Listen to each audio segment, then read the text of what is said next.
Demokrasi sejatinya sudah mati di negeri Wakanda ini. Bener deh, demokrasi yang memberi arti dari rakyat untuk rakyat dan oleh rakyat sudah musnah lama dalam 20 tahun ini. Demokrasi di negeri ini adalah milik oligarki, bukan milik rakyat. Demokrasi di negeri ini sudah merupakan sarana bisnis untuk menjadi lebih kaya bagi kelompok oligarki dan pemodal besar. Jadi, sewaktu para analis politik mengatakan biaya nyapres di Indonesia sekitar 9 triliun, hal ini sangat benar dan sangat bisa dipercaya. Sungguh, siapa di negeri ini yang punya uang 9 triliun untuk nyapres? Prabowo, Anies, Ganjar, nggak ada yang punya. Bahkan 3 kali Prabowo kalah karena nggak punya duit sebesar itu dan tidak didukung oligarki yang punya duit sebesar itu. Jadi sampai kapanpun Indonesia hanya bisa melahirkan pemimpin yang dimiliki oleh oligarki. Karena semua lini dari partai hingga rakyat dan semua sistem harus dibeli dan diatur oleh yang punya kapital. Ketentuan 20% presidensial threshold adalah awal matinya demokrasi di Indonesia. Artinya apa?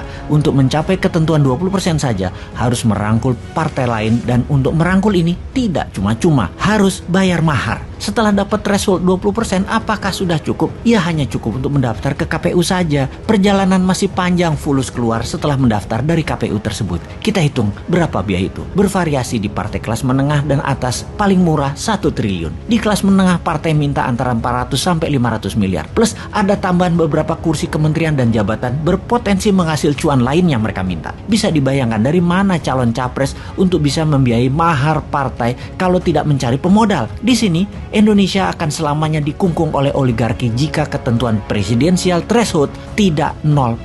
Dengan ketentuan 0%, siapapun bisa maju tanpa harus tergantung dukungan partai. Dan ini bukan yang dimaui politikus yang menunggu bayaran oligarki. Setelah mempunyai perahu partai, maka tugas penting berikutnya adalah mengamankan suara. Harus punya banyak saksi, harus punya banyak duit untuk membayar uang operasional para saksi, agar para saksi itu terus-menerus menjaga kotak suara dari tingkat kampung, kelurahan, kecamatan, kabupaten, provinsi, hingga ke KPU pusat. Panjangnya jalur kotak suara untuk mencapai pusat ini membuat surat suara, terutama yang paling rawan pada saat kotak suara, sampai kecamatan ke atas karena bisa diubah atau diganti. Lalu bagaimana agar uang untuk saksi bisa dikecilkan dan surat suara tidak bisa diubah? Maka seharusnya pemilu, pilpres, pilgub, pilbub, pilwal, semua harus memakai sistem blockchain yang sampai kapanpun tidak akan pernah terjadi atau bisa terjadi selama oligar mengendalikan kapital-kapital modalnya. Jadi, mengapa ongkosnya nyapres mahal sekali? Karena untuk bayar mahar partai, baik partai yang akan jadi pelengkap persyaratan 20% dan juga kolaborasi partai pendukung. Kemudian pos kedua adalah membayar saksi. Pos ketiga yang juga perlu dana besar yaitu untuk sosialisasi dan memframing, seperti membayar pengamat untuk menggiring opini, membayar lembaga survei, membayar iklan terutama iklan TV, membayar konsultan politik, membayar buzzer, mencetak kaos dan berbagai atribut baliho, bendera dan lain sebagainya, serta biaya-biaya posko. Di pos berikutnya yang perlu dana besar untuk membeli suara rakyat adalah di pedesaan. Satu suara itu sekitar 30 sampai 100 ribu rupiah per kepala, dan ini ada bandarnya. Biasanya sang bandar akan menghitung suara di mana yang bisa dan mudah serta murah untuk mereka beli. Sekarang di tahun 2024, siapa capres yang punya 9T? Satu pun gak ada. Sekali lagi, yang punya duit triliunan itu hanya oligarki. Bayangkan, satu oligarki bisa modali antara 2 sampai 3 triliun selama nantinya kebijakan pemerintahannya akan menguntungkan mereka, yaitu balik modal plus laba. Ya bayar 9T itu.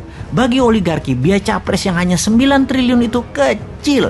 Jadi, sungguh demokrasi sudah mati di Indonesia ini, yang dibikin oleh pejabat yang berkuasa dalam 20 tahun terakhir ini bersama oligarki. Juga, mulai sekarang kita bisa jelas melihat yang anti threshold 0%, mereka adalah yang anti demokrasi dan mereka adalah agen oligarki apapun alasan mulutnya mengatakan. Singkatnya, mereka antek oligarki. Kalau benar mau demokrasi menang, jadikan threshold 0%, pastikan blockchain sebagai hitungan alat suara, lalu menangkan New Mind di 2024 karena Bosman tidak akan terbeli oleh oligarki. Di kantongnya ada 11.000 triliun.